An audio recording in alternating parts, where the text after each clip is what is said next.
Zemmour, Domenech, ça se dispute, c'est parti. Voici le sommaire. Regarde les hommes tomber, regarde le président de l'UMP chuter, regarde les larmes de son directeur de cabinet, Copé viré, l'UMP en miettes, cherche président ou plutôt sauveur. Et si c'était Nicolas Sarkozy, s'il changeait ses plans et son calendrier, s'il revenait plus tôt que prévu, vous y croyez ou pas du tout ? Oui, il y a un problème Hollande. Les députés socialistes ne se cachent plus et lâchent la phrase publiquement. Désavoué, isolé dans son palais, que peut faire François Hollande ? Peut-il remonter la pente ? Ou est-ce trop tard ? Est-il définitivement grillé ? Vous répondrez. Avant, la jeunesse emmerdait le Front National, mais ça, c'était avant. L'esprit n'y est plus, quelques milliers de jeunes seulement ont manifesté contre le FN en France. Faible, très faible mobilisation. Pourquoi le combat anti-FN ne fait plus le plein ? Et puis on reviendra sur cette enquête parue cette semaine sur les élèves de CE2. Les mauvais élèves sont plus nombreux qu'il y a 15 ans et le nombre de très bons élèves a aussi nettement diminué. Nos élèves français sont-ils nuls ? Vous répondrez. Vous réagissez sur Twitter, vous connaissez l'adresse #CSD. Que s'est-il passé ? On attendait une guerre nucléaire à l'UMP. En fait, c'est une tragédie grecque qui s'est jouée en 2 heures mardi matin au bureau politique de l'UMP. La chute de la maison Copé. Jean-François Copé a été gentiment contraint par ses amis à démissionner après une charge des fillonistes et de la jeune garde. Écoutez Christian Estrosi. Soit Jean-François Copé dit la vérité, il aura un avenir politique. Soit il ment, et vous savez qu'en politique, la pire des choses, c'est le mensonge, et on ne s'en remet jamais. Et s'il a menti, eh bien, je pense que la facture sera lourde pour lui. Alors, la journée des longs couteaux à l'UMP, la chute de Jean-François Copé. Pourquoi ce désastre, Nicolas Domenech ? La chute de Jean-François Copé. Mais pour moi, elle est indissociable de Nicolas Sarkozy. C'est pour ça que votre présentation me gêne un peu. C'est-à-dire qu'au fond, culturellement, politiquement, c'est le même désastre. Pourquoi ? Parce qu'au fond, Sarkozy, Copé, c'est les mêmes années fric, c'est les mêmes années bling-bling. Et ils tombent là où ils avaient péché. Dans l'écriture, il est dit à peu près que qui usera du glaive périra par le glaive. Et au fond, c'est l'argent facile, quoi. C'est tout cet univers-là qui se retrouve sanctionné. Donc en fait, la présomption d'innocence...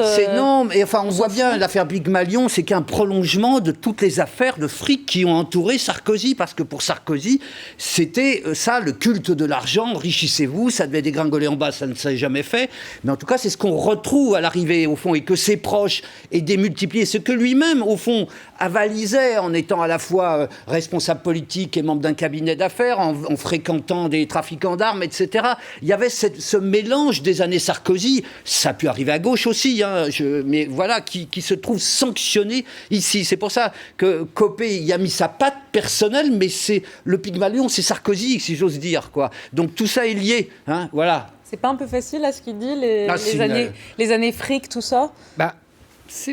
C'est plus complexe que ça. Il faudrait, dans ce cas-là, s'il veut vraiment... Moi, je peux te suivre sur cette analyse globale.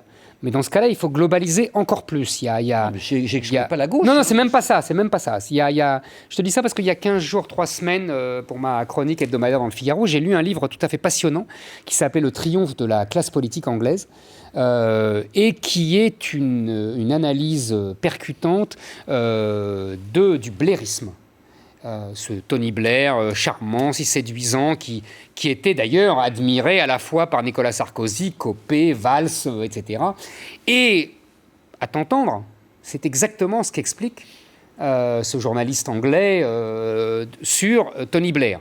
Le fric, l'obsession du fric. Mais il ne dit pas Thatcher. Tu entends la différence. Thatcher est encore une politique classique qui est dominée par ses idées. Donc c'est le politique moderne finalement qui est gangréné par... C'est ça que je voulais vous dire.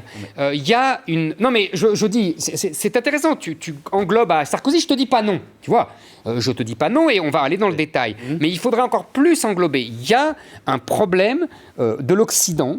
Qui est venu d'Amérique. Tu sais qu'aux États-Unis, maintenant, ils deviennent fous parce que les sénateurs américains sont tous devenus milliardaires et qu'ils sont tous corrompus par les grands lobbies. Il y a un vrai problème de la politique en Occident. Ça, c'est le truc de fond. Maintenant, Copé et Sarkozy, il y a des problèmes plus précis.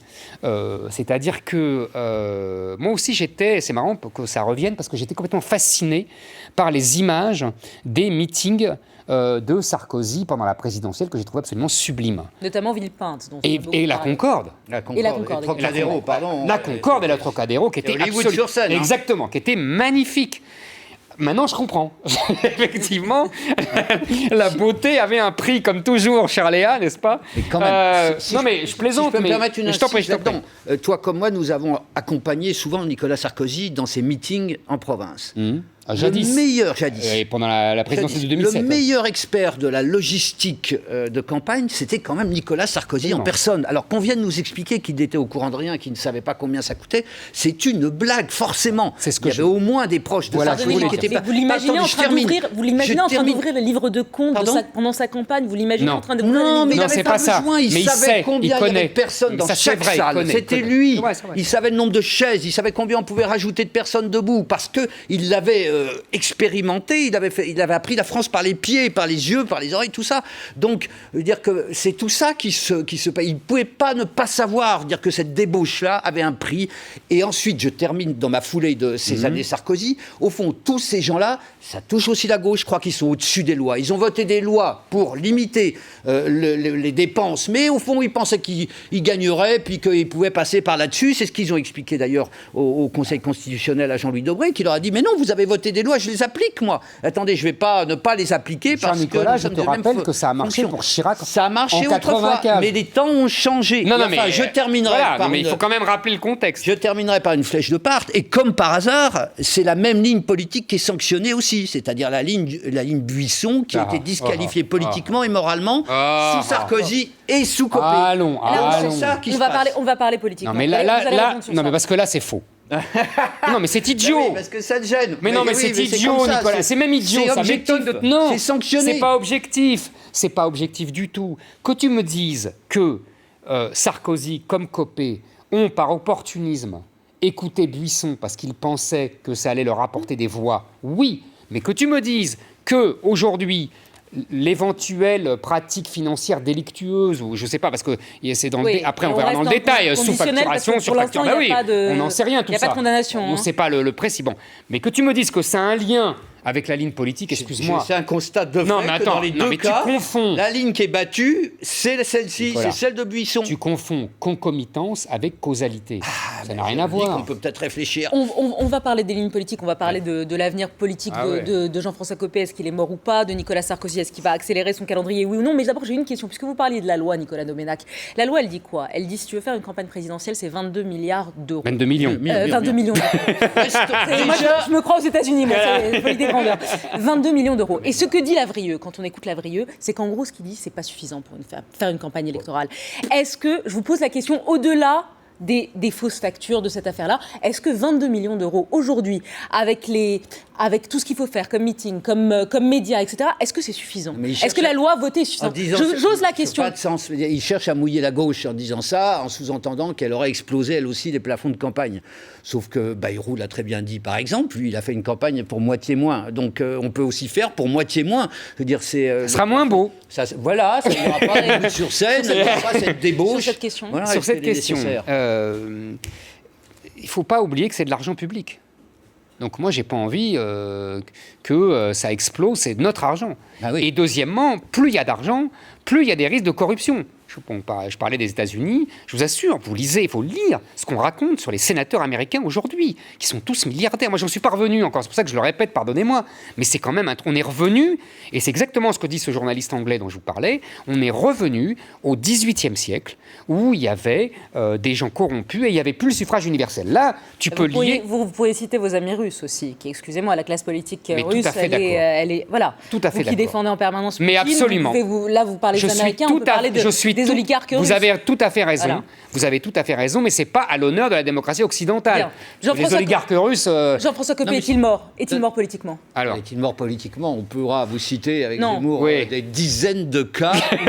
Au contraire, je pense que moi, les échecs en politique et les affaires sont la garantie des succès futurs. C'est quand on les transcende, quand on les domine, qu'on gagne, comme Mitterrand l'a montré. Mitterrand, attendez, il a monté un faux attentat contre lui dans les jardins de l'Observatoire. À l'époque, on disait, il saute sur les haies dans les jardins de l'Observatoire, il ne va jamais s'en remettre. Il a été président de la République. Dans d'autres domaines, on peut dire Chirac, il était tombé par terre, c'était pas des affaires, c'était autre chose, encore qu'il y en a eu. Il a monté. Ça fait partie de la vie politique. Il faut savoir les surmonter. Copé en a déjà surmonté 2, traversée du désert. Bon, parfois, comme disait l'autre, c'était des bacs à sable. Mais bon, c'est la condition. Les Français veulent des gens cabossés qui aient souffert. C'est vrai. Maintenant, la période a changé. Non, c'est même pas ça. Moi, je pense que le problème de Copé comme d'autres, c'est pas... d'abord, on va voir ce qu'on va découvrir après, parce que là, maintenant, il n'est plus dans le jeu politique. Il est entre les mains de la justice. On en a vu d'autres qui ont été détruits par la justice. Ça arrive aussi. Comment dire, justement ou injustement. On se souvient de Carignon, de Noir, de tout ça. Il y a toute une génération qui a été massacrée par les juges. Même Juppé ne s'est jamais tout à fait remis d'avoir payé pour Chirac. Parce que, bon... Attends, ça, c'est une histoire. Mais bien sûr, mais je suis d'accord. Mais j'ai dit... Bon. Deuxièmement, le problème fondamental de Copé, c'est que au-delà de ses affaires d'argent, de son éventuelle cupidité ou pas, après tout, on n'en sait rien. Moi, j'en sais rien en tout cas. On ne sait toujours pas quelles sont ses convictions réelles. Ça, c'est une vraie question. Quand même. Parce que quand Nicolas dit, c'est pour ça que j'ai réagi, quand il dit c'est la ligne Buisson, oui, t'as raison, ce fut la ligne Buisson pour battre Fillon.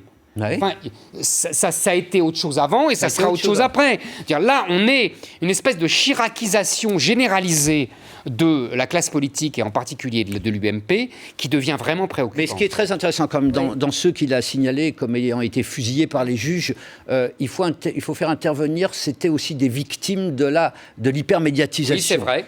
Mais Copé aussi. Alors voilà, c'est là où je voulais venir. Et quand dans un formidable papier d'Anne Fulda dans le Figaro, vous voyez que j'ai tout à fait, excellent papier d'Anne. Elle cite Copé qui dit mais je prenais au fond les médias tous les matins comme des tartines de confiture. Comment vais-je vivre cette privation, au fond, ces moments de diète, cette cure d'austérité médiatique? Absolument. Et ça, c'est une vraie question. Absolument. Est-ce que ces gens-là, qui n'ont jamais grandi que sous les fanals, médiatiques... Les fanaux, pardon. Est-ce qu'ils vont être capables de vivre sans la lumière, loin de la lumière?